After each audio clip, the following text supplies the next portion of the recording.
बिस्मिल्लाहिर्रहमानिर्रहीम, अस्सलाम वालेकुम। मैं इब्रार अहमद मेहर एडवोकेट अरशद नदीम को बाकायदा तौर पर अब इनामात मिलना शुरू हो गए हैं, क्योंकि आपको पता है कि जिस दिन से उन्होंने गोल्ड मेडल जीता उसके बाद पूरे पाकिस्तान में मुख्तलिफ किस्म के ऐलानात किए जा रहे थे। कोई कहता था मैं 5 लाख दूंगा, 10 लाख दूंगा, करोड़ दूंगा, वट एवर।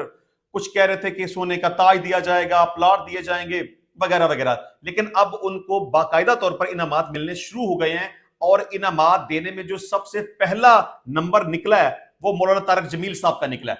क्योंकि मौलाना तारक जमील साहब बाकायदा तौर पर मियां चन्नू गए, अरशद नदीम की फैमिली से मुलाकात की, अरशद नदीम से मुलाकात की, जो उनसे गले मिले, उन्हें मुबारकबाद दी, उन्हें दुआ दी, और 5 लाख रुपए का चेक बतौर इनाम अरशद नदीम के हवाले किया।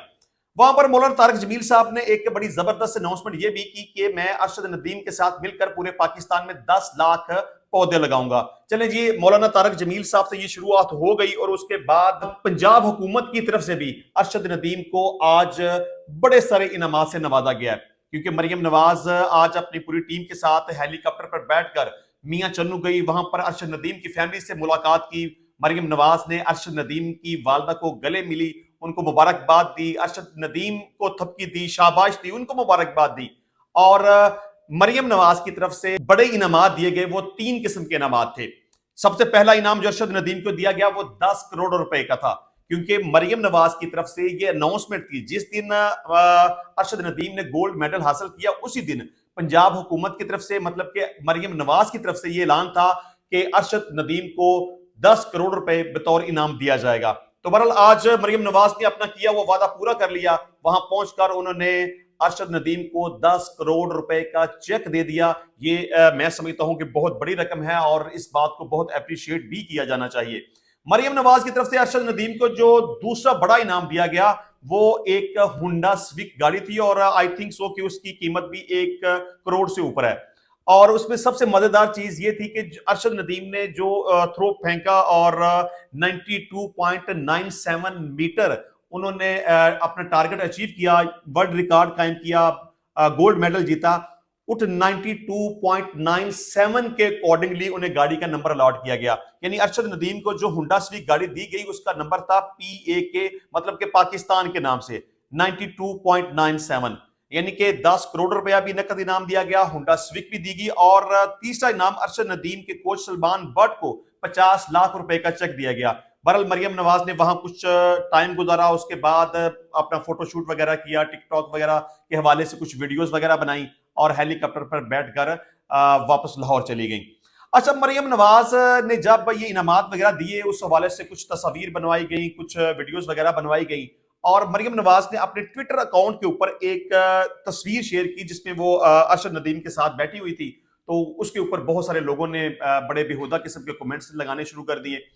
अब आप सबको पता है कि मरियम नवाज की उस तरह से मकबूलियत नहीं है, शायद इस वजह से कि लोग इमरान खान से ज्यादा मोहब्बत करते हैं, शायद इस वजह से कि उन्होंने मैंडेट चोरी किया, शायद इस वजह से कि अवामी तवक्कुआत के खिलाफ या अवाम की ख्वाहिशात के बरक्स कि वो जिसको उन्होंने वोट कास्ट किया उसको बाहर फेंक दिया, और जिस को वो पसंद नहीं करते थे उसे हुकूमत के ऊपर मुसल्लत कर दिया। शायद एक बड़ी वजह यह भी हो सकती है कि अगर पंजाब हुकूमत या कि फेडरल हुकूमत कोई अच्छा काम भी करे तो उसके ऊपर भी तनकीद की जाती है, उंगलियां उठाई जाती हैं, बुरा भला कहा जाता है, बल्कि उनको गालम गलोच किया जाता है। तो वह मरियम नवाज ने जैसे ही एक तस्वीर अरशद नदीम के साथ अपने एक्स अकाउंट के ऊपर लगाई तो लोगों ने बड़ी मैं तो कहूंगा कि वाहियात किस्म की गुफ्तगू करना शुरू कर दी, उसको बुरा भला कहना शुरू कर दिया। आपको पता है कि जब लोग तनकीद करने पे आते हैं तो फिर वो कोई लिहाज नहीं रखते, वो सिर्फ तनकीद नहीं करते, उनके मुंह में जो आए वो बोल देते हैं। तो मैं समझता हूं कि अगर कोई बंदा अच्छा काम करे तो उसको अप्रिशिएट किया जाना चाहिए। ठीक है, बात करने का राइट है, तनकीद करने का राइट है, अच्छे अल्फाज में अच्छे तरीके से तनकीद करनी चाहिए, लेकिन जहां पर आप तनकीद करते हैं अगर कोई अच्छा काम करे तो उसको अप्रिशिएट भी किया जाना चाहिए। तो मैं समझता हूं कि मरियम नवाज की तरफ से ये एक अच्छा काम था कि उसने जो अनाउंसमेंट की उसके मुताबिक वो मियां चन्नू गई, उसकी फैमिली के साथ मिली, वहां पर जो उसने वादा किया उसके मुताबिक इनामात दिए। तो इस बात को पसंद किया जाना चाहिए, ना कि उसके ऊपर बुरा भला कहा जाए या लान तान की जाए। मैं नहीं समझता कि इस तरह का रवैया होना चाहिए। अच्छा जी, इसके अलावा अता तारड़ ने एक स्टेटमेंट दी, उसने कहा कि अरशद नदीम का एजाज 92 के वर्ल्ड कप से कहीं बड़ी कामयाबी है। देखिए, मैं इस बात को सिर्फ एक जेलसी समझ सकता हूं, हसद समझ सकता हूं, बुग़्ज़ समझ सकता हूं, मुखालफत समझ सकता हूं, सियासी मुखालफत हो सकती है। देखिए, आप इन दोनों को इस तरह जुदा जुदा नहीं कर सकते कि मतलब कि वो एक बड़ी कामयाबी थी या ये कम कामयाबी थी, या इमरान खान ने कम कामयाबी हासिल की या अरशद नदीम ने बड़ी कामयाबी हासिल की। देखिए, दोनों की फील्ड्स अलग-अलग हैं। इमरान खान एक क्रिकेटर है, एक बहुत बड़ा नाम है, वो एक चैंपियन है। 92 के वर्ल्ड कप ने उसने बतौर कैप्टन अपनी ड्यूटी सर अंजाम दी। तो आप ये नहीं कह सकते कि उसको क्रेडिट कम दिया जाना चाहिए या अरशद नदीम की कामयाबी ज्यादा बड़ी है। इस तरह की बात गलत बात है। ये हसद, बुग़्ज़, अनाद, मुखालफत, दुश्मनी कुछ भी हो सकता है, लेकिन ये बात मेरिट के ऊपर नहीं हो सकती। इमरान खान का अपना एक स्टेटस है, वो एक अच्छा क्रिकेटर भी था, वो एक अच्छा पॉलिटिशियन भी है, और इसकी फेम इस वक्त पूरे पाकिस्तान में, बल्कि मैं ये कहूंगा कि पूरी दुनिया में सबसे ज्यादा है। तो ये गलत बात है कि आप किसी एक बंदे को कहें कि जी वो फलां बंदे की कामयाबी बड़ी नहीं थी या फलां बंदे की कामयाबी बड़ी थी। अरशद नदीम की भी कामयाबी बड़ी कामयाबी थी, इमरान खान की कामयाबी भी बड़ी कामयाबी थी। अच्छा जी, इसके अलावा इमरान खान साहब ने जनरल फैज हमीद की गिरफ्तार होने के बाद एक स्टेटमेंट दी है कि जनरल फैज की गिरफ्तारी फौज का अंदरूनी मामला है। अगर जनरल फैज की गिरफ्तारी का तल्लुक 9 मई से है तो ये बहुत अच्छा मौका है, इसके ऊपर जुडिशियल कमीशन बनाया जाना चाहिए। अक्सर ये कहा जाता था कि जो भी मामला हुए हैं वो इमरान खान और फैज हमीद की मिली भगत के साथ हुए हैं। तो इमरान खान तो ये कहता है ना कि अगर ठीक है, अगर आपको ये लगता है कि 9 मई के वाकयात में फैज हमीद का कोई तल्लुक वास्ता है, तो आपके इस वक्त पास वो मौजूद है, आप उसकी इन्वेस्टिगेशन करें, जुडिशियल इंक्वायरी इसके ऊपर होनी चाहिए। तो मैं भी ये समझता हूं कि जुडिशियल इंक्वायरी होनी चाहिए। 9 मई का ये जो फिनोमेना बना हुआ है, एक इंटरनेशनल मसला बना हुआ है ना, कि किसने ये 9 मई के वाकयात किए। इमरान खान कहता है कि फौज इसमें मुलव्वस है, उसने हमारे खिलाफ प्लानिंग की, उसने सारे मामला किए, फौज गलत है, फौज गद्दार है, 9 मई के वाकयात में फौज मुलव्वस है, और हमारे खिलाफ क्रैकडाउन करने के लिए, इंतखाबी निशान छीनने के लिए, इलेक्शन से बाहर करने के लिए ये सब प्लान किया गया। और 9 मई को जितने लोगों की शहादत हुई उसमें डायरेक्टली फौज मुलव्वस है। तो फौज का इस सारे मामला पे ये कहना है कि इमरान खान इसमें मुलव्वस है। तो बहरहाल इमरान खान तो ये कहता है कि इस सारे मामले की आप जुडिशियल इंक्वायरी करवा लें ताकि बात क्लियर हो जाए कि आखिर 9 मई के वाकयात किसने किए थे। तो इमरान खान अब भी ये कहता है कि ठीक है जी, फैज हमीद अगर आपके पास है तो ये अच्छी बात है, आप उसको गिरफ्तार कर चुके हैं। 9 मई के वाकयात के हवाले से अगर आप समझते हैं कि फैज में जुम्मेदार है तो इसकी जुडिशियल इंक्वायरी करवा लें। बल्कि केपी के हुकूमत ने इस सारे मामला की जुडिशियल इंक्वायरी करवाने के लिए केपी के हाई कोर्ट को एक खत भी लिखा था, लेकिन उनकी इस रिक्वेस्ट को एक्सेप्ट नहीं किया गया, क्योंकि केपी के हाई कोर्ट ने यह मौकफ इख्तियार किया कि यह हमारे दायरा इख्तियार में नहीं आता कि हम जुडिशियल कमीशन इस 9 मई के वाकयात के हवाले से बनाएं। तो मैं समझता हूं कि चीफ जस्टिस कादी फाजिल इस्सत साहब को ऐसा करना चाहिए, लेकिन वो ऐसा नहीं करेंगे क्योंकि शायद ऐसा करना उनके मफाद में नहीं है।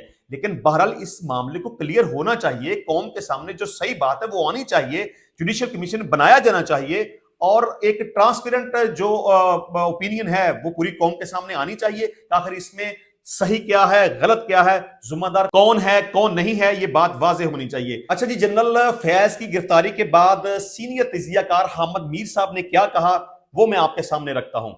हामिद मीर साहब ने कहा कि lieutenant general retired Faiz Hamid ने 9 मई वाकयात की प्लानिंग में किरदार अदा किया, सियासी शख्सियात और सहाफी को कत्ल कराने की भी कोशिश की। फैज हमीद ने तहकीकात से बचने के लिए असर सूख का इस्तेमाल किया, वजीर आजम से भी मिलने की कोशिश की, लेकिन शहबाज शरीफ ने मिलने से इनकार कर दिया। हामिद मीर ने कहा कि फैज हमीद ISI के सरबराह रहे हैं, उनकी पाकिस्तान की सियासी शराफिया में काफी ताल्लुकात थे, वो अपना असर सूख इस्तेमाल करके तहकीकात से बचने की कोशिश करते रहे, और उस वक्त जो मौजूदा वजीर आजम है शहबाज शरीफ साहब, उनसे उन्होंने मुलाकात की सरतोड़ कोशिश की, उनको पैगामात भिजवाए गए, लेकिन शहबाज शरीफ साहब की काबीना में शामिल कुछ लोगों ने भी सिफारिश की जनरल फैज की, शहबाज शरीफ साहब आप उनसे मुलाकात कर लें, लेकिन शहबाज शरीफ साहब ने जनरल फैज के साथ किसी भी किस्म का राब्ता करने और उनसे मुलाकात करने से इनकार कर दिया।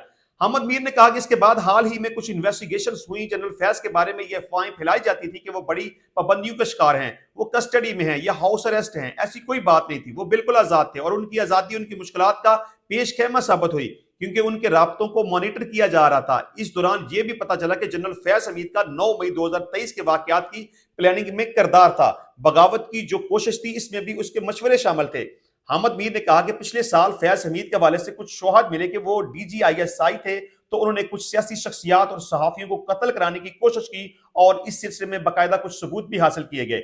अहमद वीर ने कहा कि हुकूमत को थोड़े दिन पहले ही उनके बारे में पता चला कि वो अभी भी पाकिस्तान तहरीक इंसाफ के कुछ रहनुमाओं के साथ राब्ते में हैं और उनको डिक्टेट करने की कोशिश करते थे। और इस सिलसिले में पीटीआई के एक रहनुमा ने अपनी पार्टी क़यादत को शिकायत भी की कि जनरल फैज हमसे राब्ता करके डिक्टेट करने की कोशिश करते हैं, तो हम क्या करें। जिस पर उन्हें कहा गया कि आपको उनकी बात सुनने की कोई जरूरत नहीं है। ये बात हुकूमत तक पहुंच गई है और इस पर वजीर आजम शहबाज शरीफ ने तहकीकात का हुक्म दे दिया है। इंशाल्लाह मिलते हैं नेक्स्ट टाइम नई वीडियो में नए टॉपिक के साथ। तब तक के लिए इजाजत दीजिए। अल्लाह हाफिज।